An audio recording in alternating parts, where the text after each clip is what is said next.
Welcome to Building Your Leader Brand. Today on the show, Bob is speaking with Mike Morrison. The closer that the simulated experience becomes to the human one, the more important it is for you to separate yourself from that.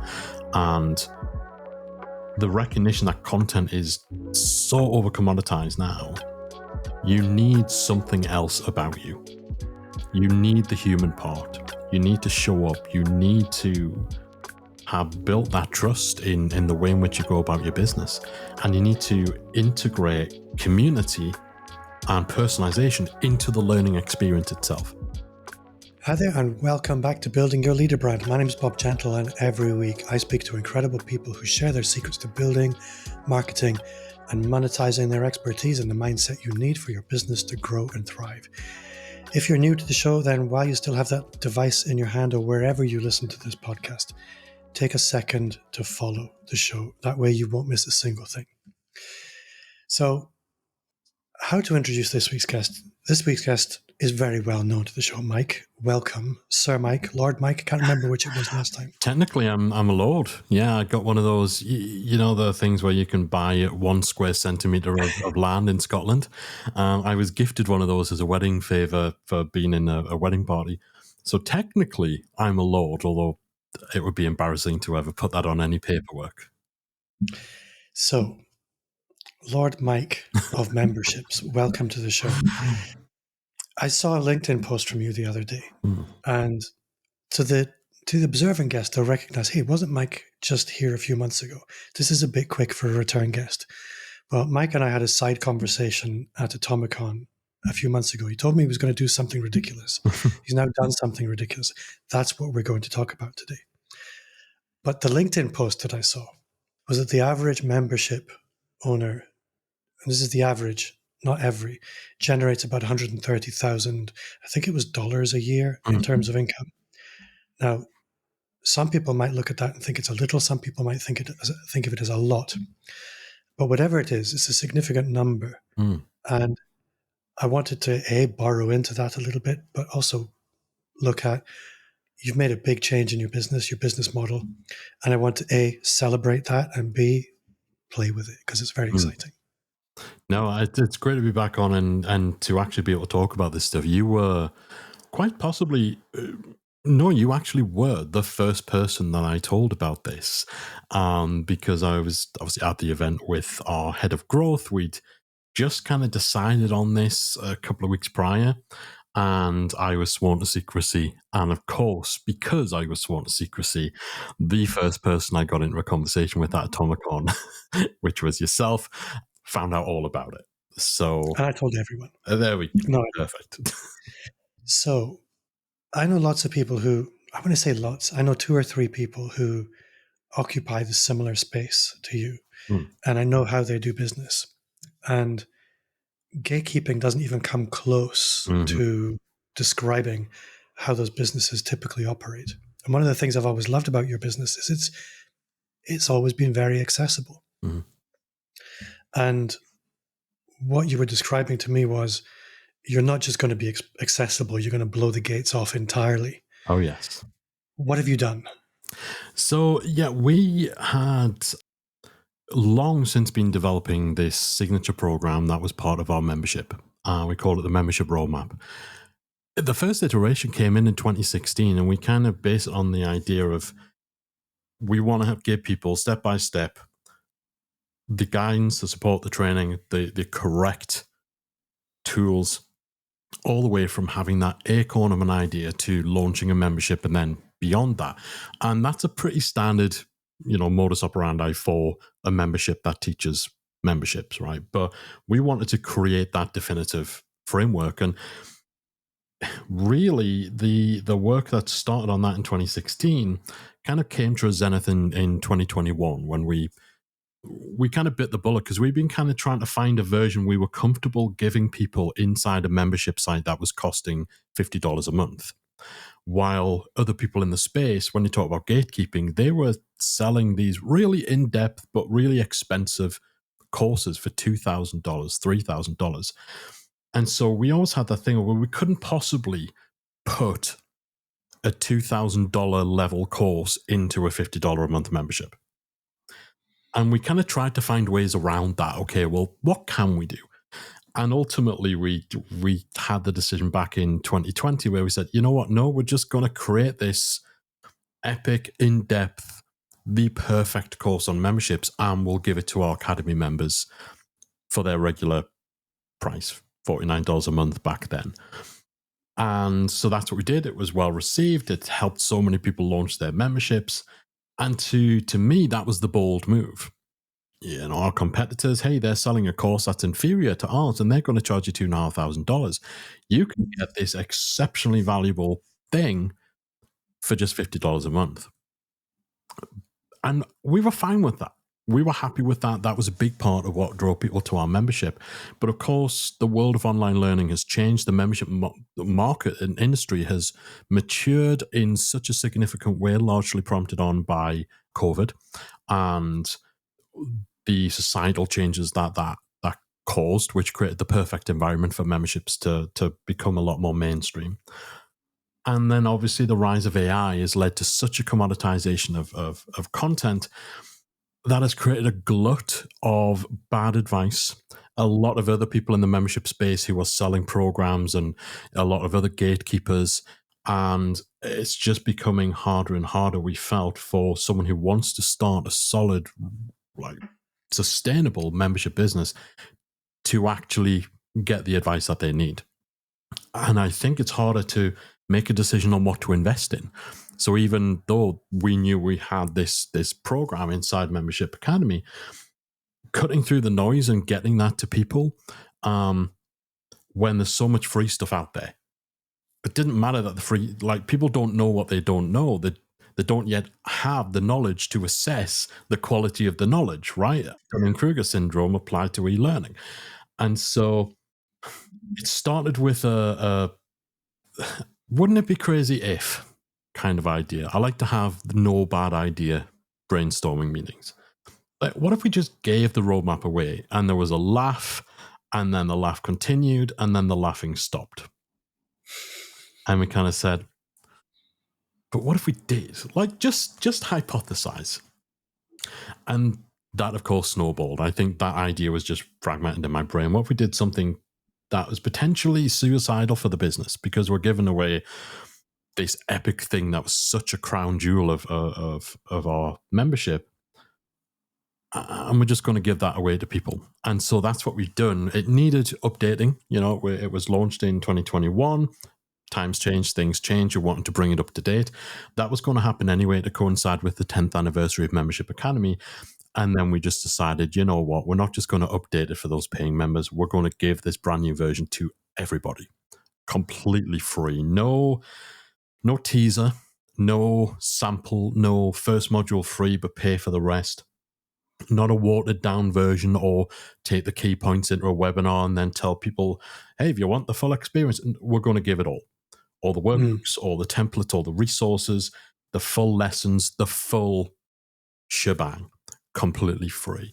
And the more we thought about that, the more it just made sense on so many levels. It's the right thing, I feel, to do, to take the online membership space in the direction I feel it needs to go in.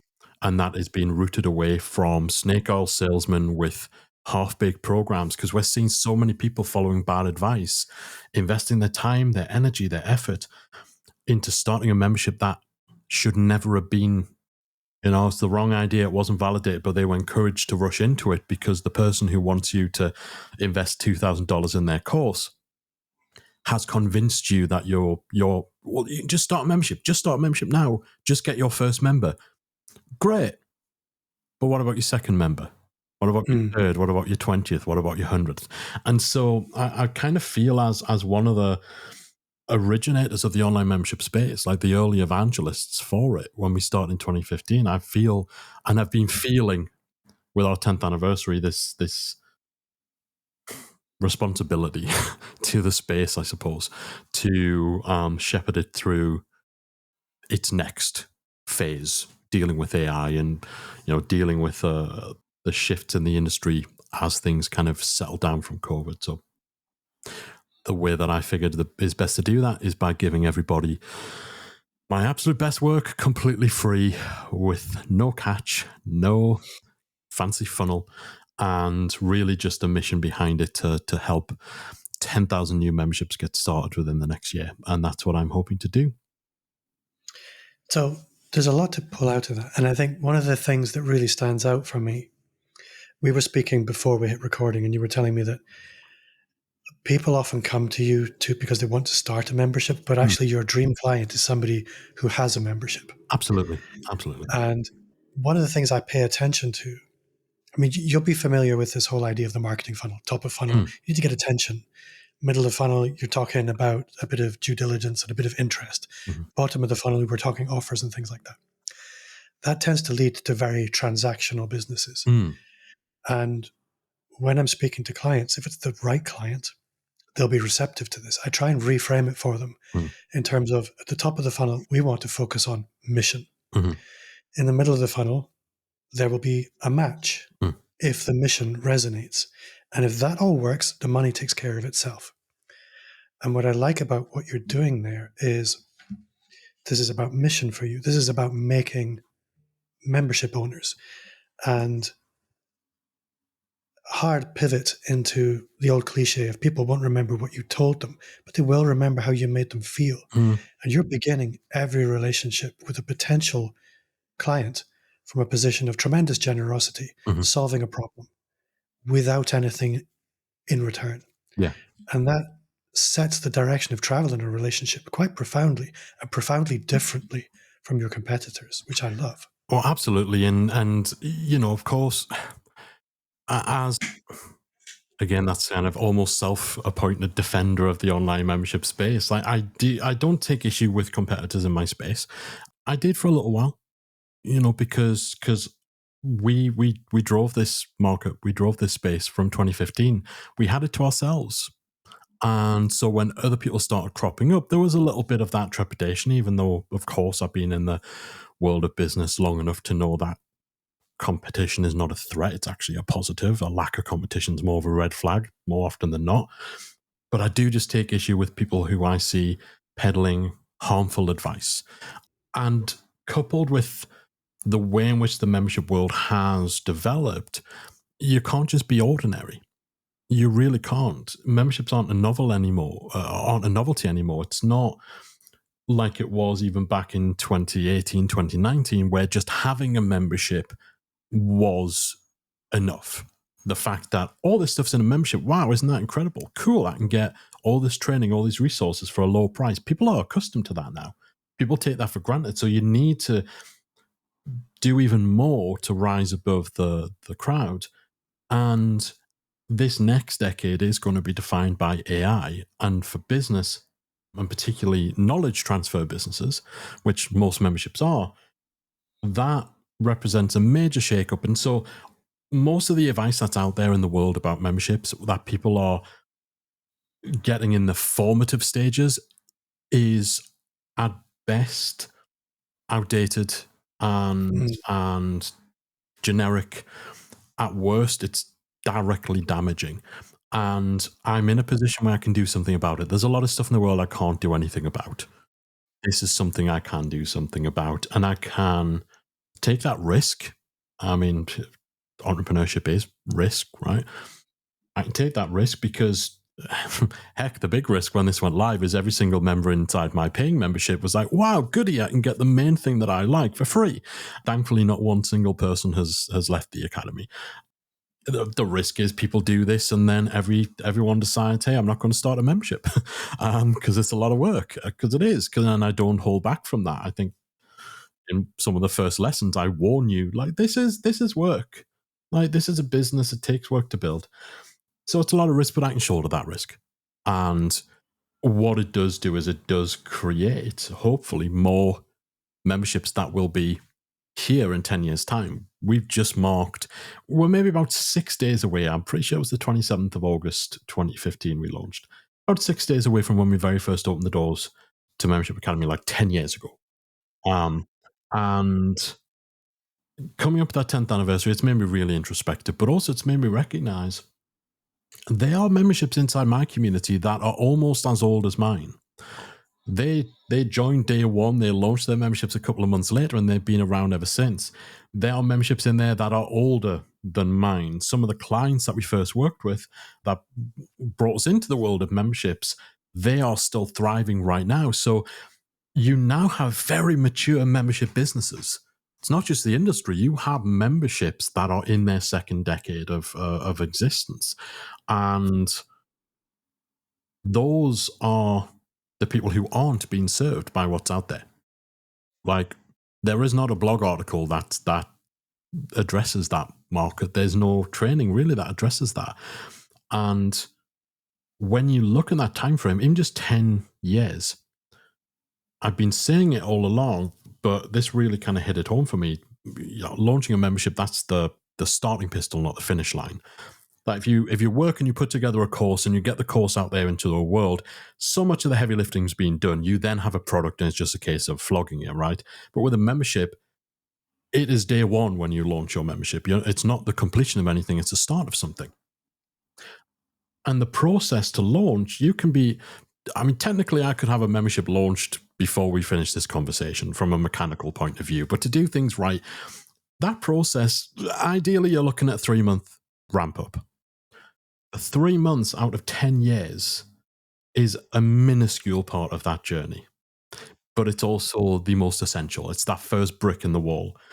And so if I help people lay that brick on solid ground, then I can be here for them for the remaining, 9 years and 9 months of their journey and beyond that. So it is, of course, just shifting kind of the ideal client profile for the membership academy and making sure that the stuff that up until now, that initial formative education that people were able to get for free, which has just been blog posts, has just been podcast episodes, we're just really raising the bar on that of like, you know what, the free bit is the bit that's going to do the most important part of the process. It's going to give you a membership site. And then we're here.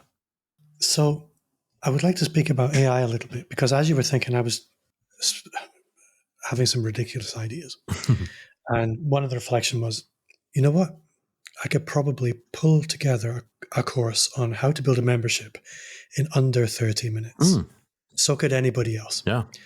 And the irony is most of that material, the AI would have been trained on my blog posts because we've been some of the most prolific content creators.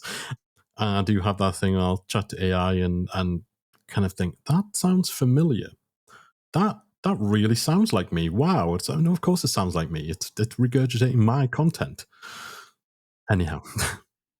Well, my observation is, in a world where information is available to anybody, what becomes valuable is a trusted companion, a trusted curator, a trusted wayfinder. And I think this is why this matters, because I think AI is important, but it's more important for experts than anybody else. So I use AI every day, and I use it when a client has a gap in their workflow. I can use AI to as a point of leverage, as a force multiplier. But I know when I look at the output, that's wrong. Yeah. Or that needs to be nuanced specifically for this use case. My client could have asked whichever AI tool it was the same question, but they wouldn't have the discernment as to whether what they were being provided for was fit for purpose. Yeah. I think this is where somebody like you adds not just a little bit of value to your course, but it's a disproportionate amount of value, because now you know this is a path worth walking. It's not just a random map.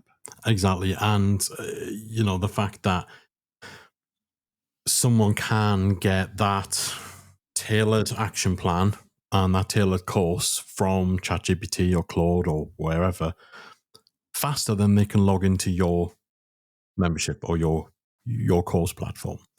And so if you kind of consider speed of access to information as a potential friction point for why would someone ask you rather than ask ChatGPT, if you eliminate the quality, because again, they don't know They don't have the discernment that an expert does. So that's not a friction point. Your customer's not necessarily saying, well, I'll go and ask Bob, because if they're starting without that established trust of and knowledge of who you are, then I say, I'm going to go and speak to this person because I know their materials better. They don't know the difference. They don't know the difference. And then if you throw cost in there, so if you already have that friction point of speed of access, speed and ease, and then you throw in the fact that, well, you also need to pay for the thing that's a little bit slower, then there is more friction to knowledge trading than there's ever been. And I think the trusted voice behind it is more important than it's ever been. I think not just for the veracity of the content, but also because it's getting harder to tell what is real. It's getting harder. I mean, LinkedIn now, you mentioned LinkedIn before, 90% of my feed is people talking about how good they are detecting whether someone else is using ChatGPT. Like, the discourse has become focused on what's real and what's not. Now, I do think we've hit peak on that, because I don't think I don't think in 5 years' time we're going to have more people discovering that they can use AI to be lazy. And we've already started to see the pushback by platforms. We've started to see platforms explicitly labeling AI-generated content. We've started to see YouTube demonetize AI-generated content. Social media algorithms are de-emphasizing AI-generated content. So we're starting to see the guardrails come in now. So I don't think it's going to get any worse, but I do think it's more important than ever for there to be trusted voices in the space. I do think it's more important than ever to have greater accessibility to the fundamental parts of your member journey, your customer journey, not just to demonstrate credibility, but also to, like you say, show them there is a trusted path that is human designed, that is based on real stuff, that is not hallucinated by an AI bot.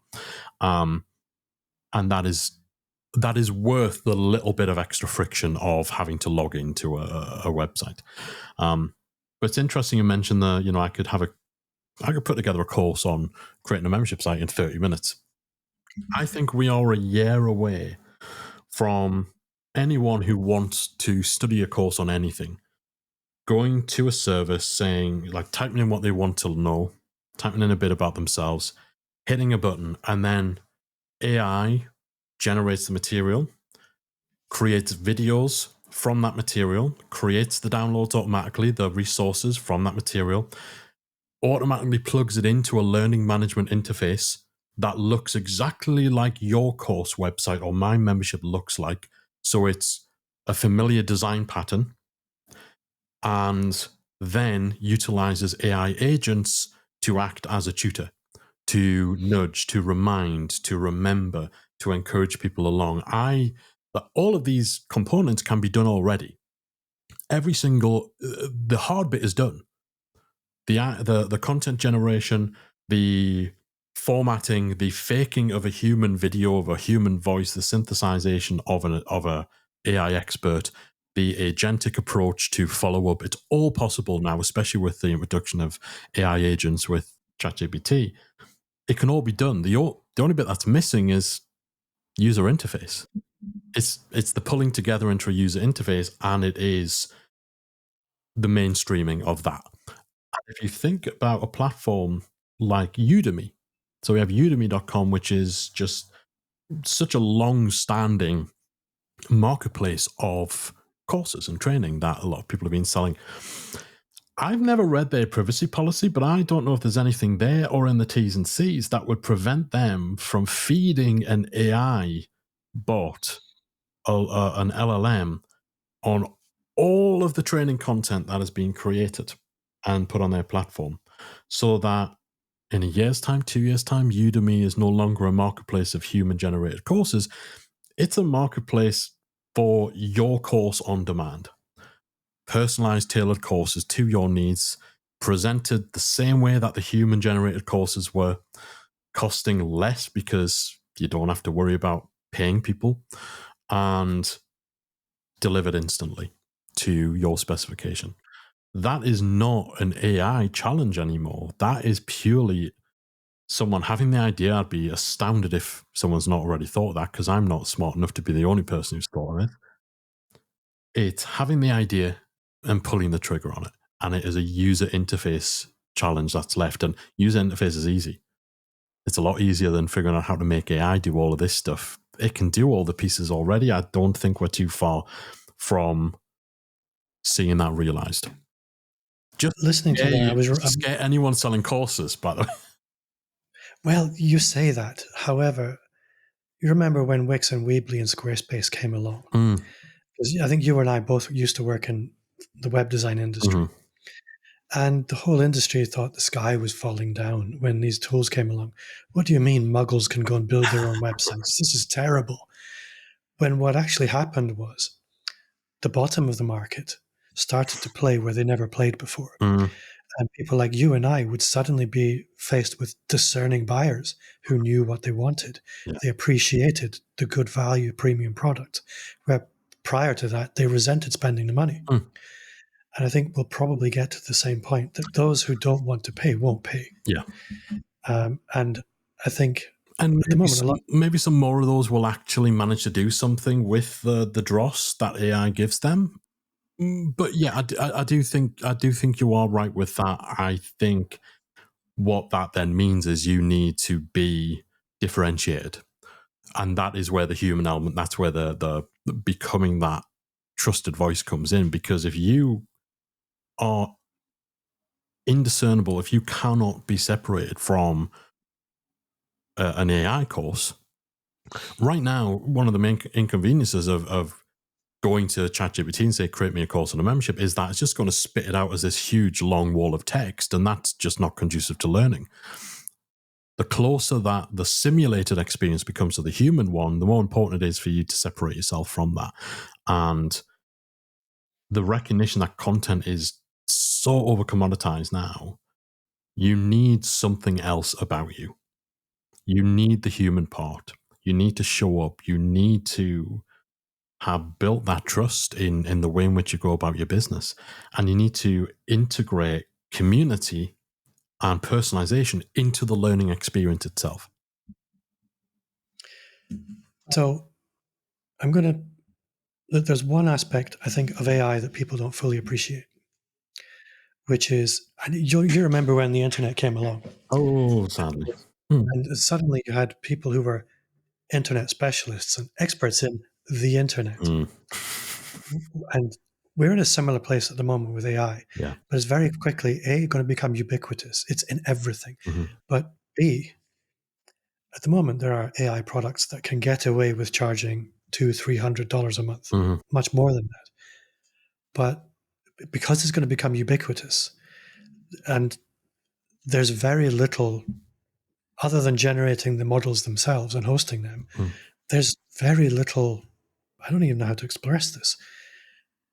There's very low barriers to entry with fairly complex tools.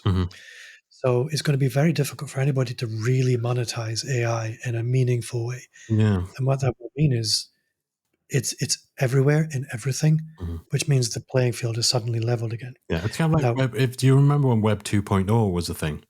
Where, anything that had any sort of interactivity was referred to as Web 2.0, because for the younger of your listeners, like, the internet used to be one way. The internet was very one way. Websites were static. You consumed, websites broadcasted. The internet was a broadcast tool. And it was only when it started to shift towards a communication tool. And that was termed Web 2.0. And Web 2.0 had a look. Do you remember? I don't know if you have client briefs, kind of like, can you have Web 2.0 style buttons? They always had a gloss. They always had a drop shadow. Everything was 3D. But that, a bit like you were saying about the ubiquity of AI, you did have that period where websites would proclaim themselves Web 2.0 compatible. Like, it was a badge. It was a label. It meant nothing. There was no such thing as Web 2.0. It was just a shorthand, and then it became a gimmick. And I can see that happening with AI when it just becomes so standardized and so normalized and everything. And again, of course, that then it becomes the norm if you go to a site like Udemy and it's not a big flashy thing that's promoted. You just kind of go in, okay, do you want to, there's a category of AI courses, and there's courses by AI tutors or courses by people. Like, choose your tutor. So I think AI itself is no longer going to be the thing that you monetize. It's an interesting one, particularly with things like, I don't know if that come across the term vibe coding, which seems to be a big thing now.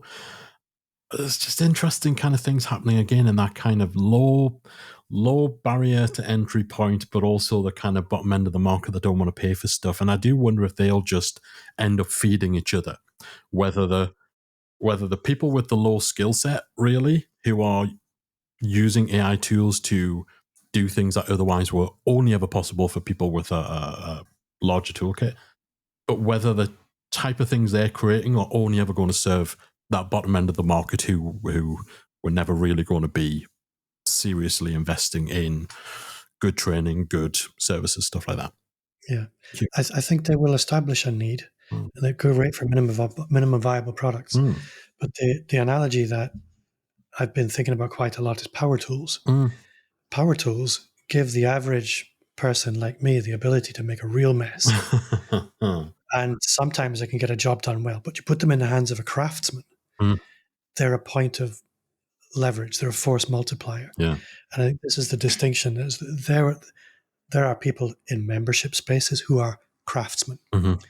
Give them AI tools, they will do better work more quickly, more efficiently, and they'll serve bigger and better. Put them in the hands of somebody who's not a craftsman, they'll hack about, they'll make a bit of a mess, and sometimes they'll get lucky. Yeah. And I suppose what my intent is with the membership roadmap is to create craftsmen, if we want to put it like that, is actually Exactly. I'm teaching you the way to do this. And it's not a way that is a shortcut. Like, there are no shortcuts. There's no magic bullet, no secret formula. There's no, hey, come and join this course and you'll learn the 3 precise Instagram caption templates that are behind my multi-million dollar, because that's nothing. And that is something that is sadly perpetuated a little too much in the online space. So yeah, my membership roadmap is helping people become craftsmen with their membership, and that does serve me. Yes, there is a whole wave of altruism for me with this membership roadmap. I think that's been the hardest part in talking about and promoting it, because people get suspicious of a genuinely altruistic act in the online space, because it doesn't happen often. But of course, there's a selfish thread in everything. And my selfish thread is I get fulfillment from working with a certain type of person, from working with a certain type of membership.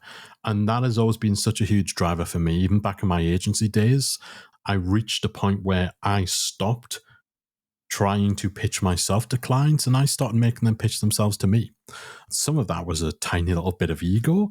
Some of that was because we become so oversubscribed in a very specific niche that I could. But a lot of it is just because I get such a kick out of working with a particular type of person. I like your terminology. I like working with craftsmen because I can do more with them. We can get together, that thing, you want to build a house, you want the whole squad there to be craftsmen because you're going to do incredible work together. And yeah, I want to create more craftsmen because then I know that I can help them more and I can get them to their 5th year, their 10th year, their 15th year, and we'll have a hell of a lot of fun doing it. So there was another aspect which you mentioned, which was connection.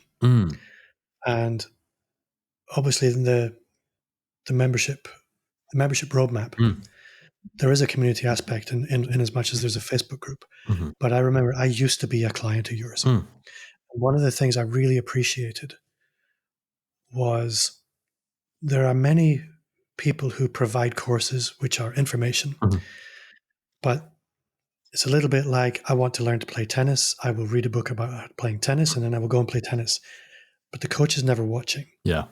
And when you know your coach is watching and he's listening to you and he's answering your questions, you feel seen. Additionally, you're in an environment where you can ask your stupid questions of other people who are also learning to play tennis. And I'm interested to hear from you how important that is in the success of a membership.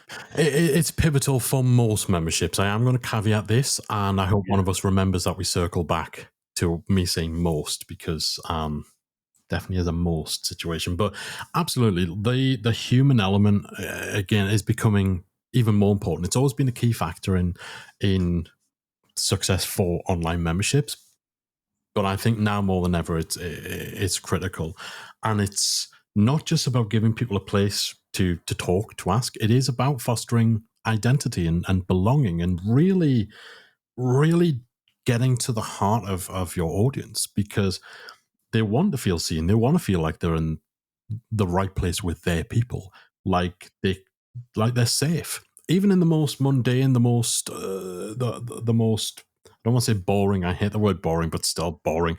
Like for topics, for memberships that aren't ones that evoke emotion, you still want to feel comfortable. You want to feel safe to ask a question. You don't want to be judged, and you want to know that the trusted voice that you have followed is also there. And so showing up and serving your audience, I think, is such a key role of a membership owner. It's a responsibility, a duty that you take on. But also, if you've got your messaging right, your audience targeting right, that will never feel like a chore. It never, ever. My favorite parts of the job, favorite parts of what I do, are the bits where I get to do live Q&As with members, or where I get to reply to member coaching messages and stuff like that. Like, because they're my people.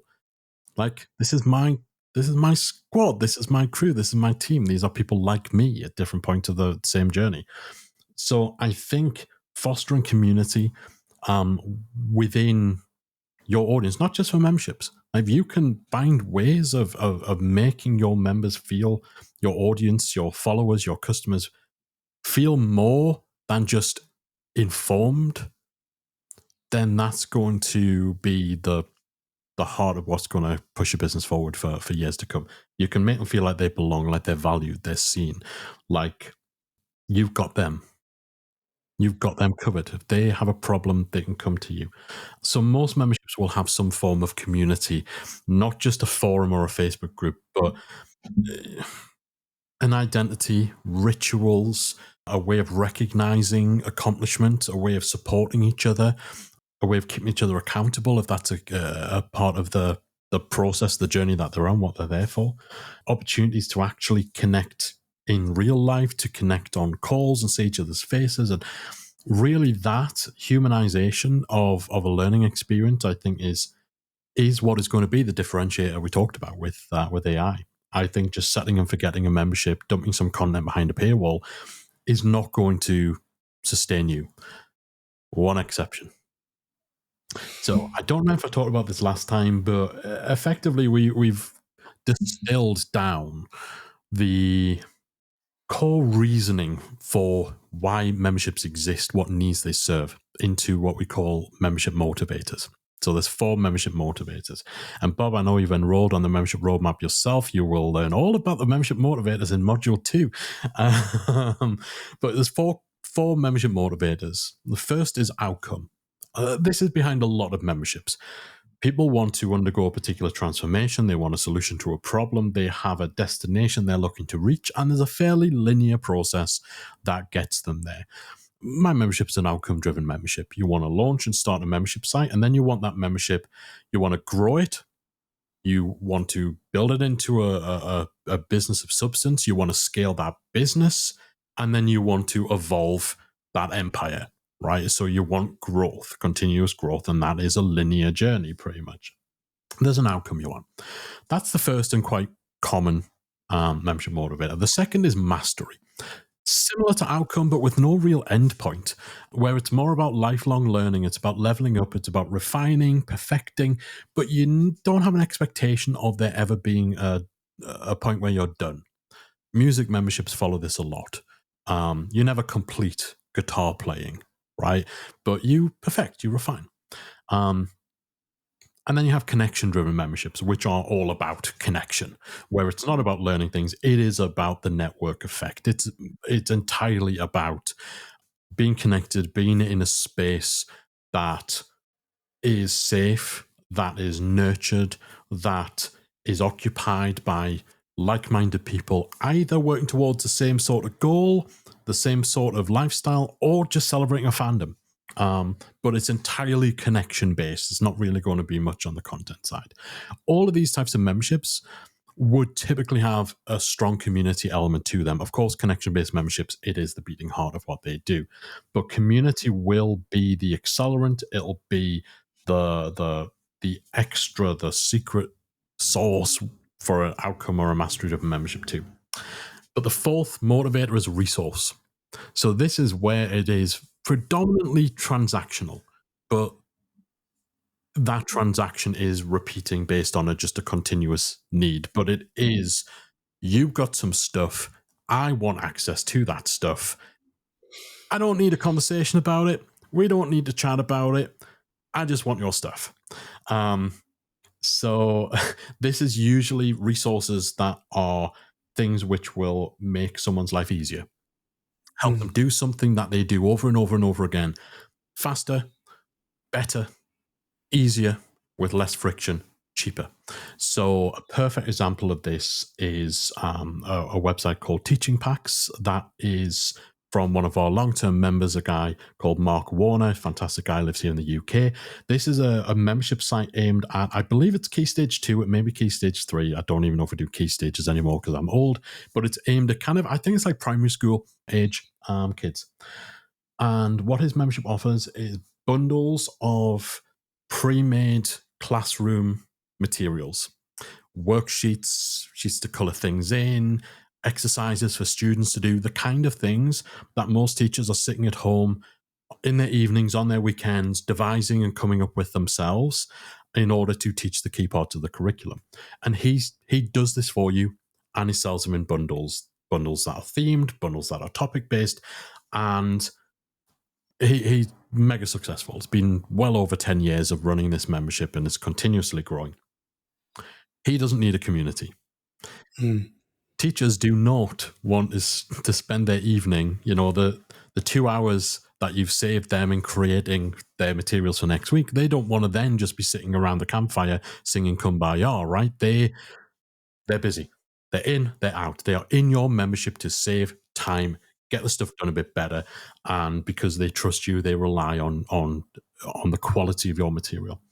So that's a perfect example, and actually Mark did experiment with a community because, of course, there's so much talk about the value of community, and no one wanted it. It was an immediate ghost town because it just wasn't congruent with that membership motivator, which people are purely motivated by you as a resource, and that is perfectly fine as long as you understand that's what you are and everything aligns with it. We have both, no doubt, been in memberships that are resource-driven from our time of web development, web design, graphic design. Yeah, sites like Envato have an entire network of resource-based websites. It's templates, it's icons, it's fonts, it's assets that save you a little bit of time, that bring things on a little bit. And I don't need a community for that. Maybe I'll need someone to ask some questions for customer support, but it's not a community-driven membership. So that's the long-winded answer to the question of does every membership benefit from community? Resource-driven, not so much. But for the other membership motivators, community is going to be such a game changer. When you're planning a community, how important is it to establish what that membership motivator is? Is there usually one? There is usually one significant North Star. You'll have little elements of that, of course, in an outcome-driven membership where actually people might reach the end point of that journey and they'll stick around because they just want that. They want to level up in and of themselves. But quite often they are staying for the community. They're not staying because they're actually getting anything tangible from it in terms of education or progress, but they'll stay for the community because they've made friendships and they like the safety of knowing that if they do have a problem, they do have a knowledge-based need, they've got that easy direct access to the people who will help them with it. But there's always an overriding membership motivator, and that is the most important thing to figure out before you do anything with the membership. So I have what I call my membership offer model. Mom. If in doubt, ask mom. That was totally accidental, by the way. And right at the heart of it is your motivator. Your motivator informs everything.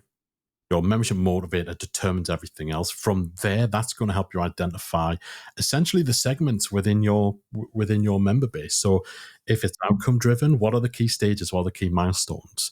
From early stage to progressing to a certain level of growth and so on. If it's mastery driven, typically your segments are going to be competency based, beginner, intermediate, advanced, or there might be roles within a organization that people will progress through. If it's connection based, again, that's a bit of a movable feast. It's kind of, their challenges, their struggles. That's going to determine a little bit more about how your audience is kind of defined and segmented a little. But you need to know what that motivator ultimately is. And it is usually segmenting by outcome, segmenting by competency, or segmenting by topic. But that comes from your membership motivator, and so too does the framework you would then use to facilitate the ultimate thing your members want. If you are an outcome-driven membership, then you're going to need some sort of framework that delivers that outcome. Usually it'll be a linear framework, like a course, like a roadmap. But if it's mastery-based, you can't give a definitive linear roadmap to mastery. So that's when you tend to have more of a modular framework. So, key pillars of X, Y, Z, success principles. You might have more of a matrix-driven framework. Again, so all of these elements really do tie into what that membership motivator is. That understanding of that motivator informs exactly how you go about designing your membership offer to meet the needs determined by that motivator. And that feeds into your pricing, it feeds into the type of content you offer, your deliverables, feeds into the type of enrollment model you use, whether it's open or closed. And that essentially shapes what your membership looks like. But it does all start from understanding that core membership motivator. So all of this is in the membership roadmap course. I've just been scrolling through it as you're speaking. It really does take you from, I think I might have an idea for membership, all the way through to executing and pulling the trigger. Yeah. Obviously, there's lots of things within your paid membership that aren't included. We're not going to dwell on those, but they really are the bells and whistles. The meat and potatoes is this flagship roadmap course. Yeah. Where can people find it? Stupid question. If you head over to membershiproadmap.com, then you can enroll for free and get started with Module 1 right away. We'll also get an invitation to come and join our private Facebook group too. We've got about 20,000 membership owners in there. So it's a good place to ask any questions you might have along the way. And also hang out with me because, I pop in there and I'm around and I'll answer some questions too. But yeah, if you head to membershiproadmap.com, instant access, and you could be started on that path to having a membership site literally within seconds after finishing listening to this fantastic episode.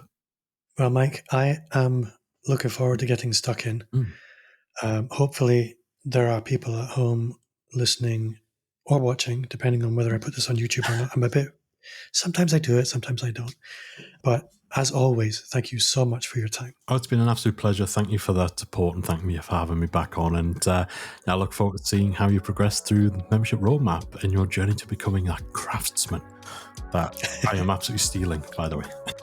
Oh, you can have that. Okay. So for you at home, that does bring us to the end of another episode. If you have enjoyed the show, I would invite you to follow us wherever you listen to podcasts. Additionally, if you did like this, you will love the Personal Brand Business Roadmap. It's everything you need to start, scale, or fix your personal brand business. It's 100% free. It's a gift from me. Just visit amplifyme.agency/roadmap or click the link in the show notes and you'll find the membership roadmap in there too. Thanks at home for listening. And Mike, once again, thank you for your time. My absolute pleasure, Bob.